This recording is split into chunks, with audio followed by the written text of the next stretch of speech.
नमस्कार दोस्तों मैंने अभी नेटफ्लिक्स पर दी ब्रेक थ्रू नाम का एक नया स्वीडिश शो हिंदी में देखकर कंप्लीट किया है। शो में टोटल 4 एपिसोड हैं, 35-40 मिनट की लेंथ है एंड ये लिमिटेड सीरीज है। सीजन 2 इस शो का आना नहीं है, जो भी है बस यही है, मिनी सीरीज इस शो को कहा गया है।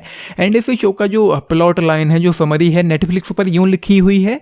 16 सालों से अनसुलझे चौंकाने वाले दोहरे हत्याकांड के हत्यारे को पकड़ने के लिए एक जासूस एक जीनियोलॉजिस्ट के साथ मिलकर काम करता है, इससे पहले कि यह केस हमेशा के लिए बंद हो जाए। शो शुरू होता है 2004 में, जहां पर एक बच्चे की और एक अधेड़ उम्र की महिला की हत्या कर दी जाती है। रीजन हमको नहीं बताया जाता है। अंत में जब केस सुलझता है तो पता चलता है कि वो सब क्या था, क्यों था, किस लिए था। वो सारी चीज़ें आपको एंड में जानने को मिलेंगी। लेकिन उससे पहले जो चीज़ें वहाँ पर हो रही थी, उन दोनों को मार दिया गया है। एंड उसके बाद जो चीज़ें आगे हो रही हैं, जो इन्वेस्टिगेशन हो रही है, धीरे धीरे वक्त बीतता है। सेकंड एपिसोड इतना ज़्यादा फास्ट पेसिंग था कि बस यूं ही चुटकियों में पहले पता चलता है कि 1 साल हो गया, फिर पता चलता है कि 5 साल हो गए, फिर पता चलता है कि 10 साल हो गए। एंड देन धीरे धीरे सेकंड एपिसोड खत्म होते होते 16 साल बीत जाते हैं इस केस को चलते चलते। एंड ये सुलझा नहीं है अभी तक। एंड उसके बाद एक कैरेक्टर की एंट्री होती है जिसका नाम पैर था। उसके बाद क्या होता है आप लोग खुद ही देख लेना।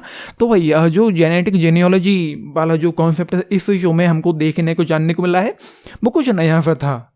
अब से पहले मैंने वो चीज़ें नहीं देखी, लेकिन उसके अलावा कुछ भी बहुत आउट ऑफ द बॉक्स नहीं हुआ है इस शो में। मतलब हम ये कह पाएँ कि कुछ भी बहुत ऐसा हुआ हो कि इस शो को देखने की आपके अंदर एक बहुत बड़ी एक्साइटमेंट हो, कोई इंटेंसिटी हो या कुछ ऐसा हो। हाँ, ये ज़रूर है कि इस शो का जो डायरेक्शन है, जो राइटिंग है, जो पेसिंग है, वो कहीं ना कहीं अच्छी है। आपको शो एंगेज करके बांध करके रखता है। एंड मुझे तो कम से कम बोध नहीं कर पाया है, लेकिन कोई इंटेंसिटी और कोई एक्साइटमेंट भी नहीं थी। ऐसा कुछ भी नहीं मुझे देखने को मिला कि मैं ये कह था कि कुछ ऐसा हुआ हो इस शो में जिसने मुझे उस तरीके से बांध कर रखा हो या उस तरीके से एक्साइट किया हो इस शो को देखने के लिए, जो एक अलग लेवल की बात हो।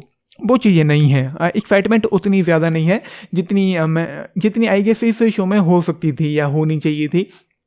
और एक तरीका और भी था कि जो चीज़ें यहाँ पर हुई हैं, जो मर्डर हुए हैं, वो बिल्कुल बहुत ही सिंपल कैजुअल थे। आई डोंट नो मुझे ये शब्द कहना चाहिए कि नहीं, लेकिन बहुत ही सिंपल तरीके से उस मर्डरर ने उन लोगों को मार दिया। एंड देन बस केस चल रहा है जिसमें कुछ भी नया नहीं था। लेकिन जो इन्वेस्टिगेशन हुई है 16 सालों के बाद, जो जेनेटिक जेनियोलॉजी वाली जो चीज़ें थी, वो कुछ नया था, थोड़ा हटके था। वो मुझे थोड़ा सही लगा। एंड एक चीज़ जो हमेशा होती है वो यहाँ पर भी है, जो इस केस की वजह से जो इन्वेस्टिगेटिंग ऑफिसर है, इंग्लिश सबटाइटल में जॉन लिखा हुआ दिखाई पड़ता है, लेकिन उसको सब लोग यौन बुलाते हैं।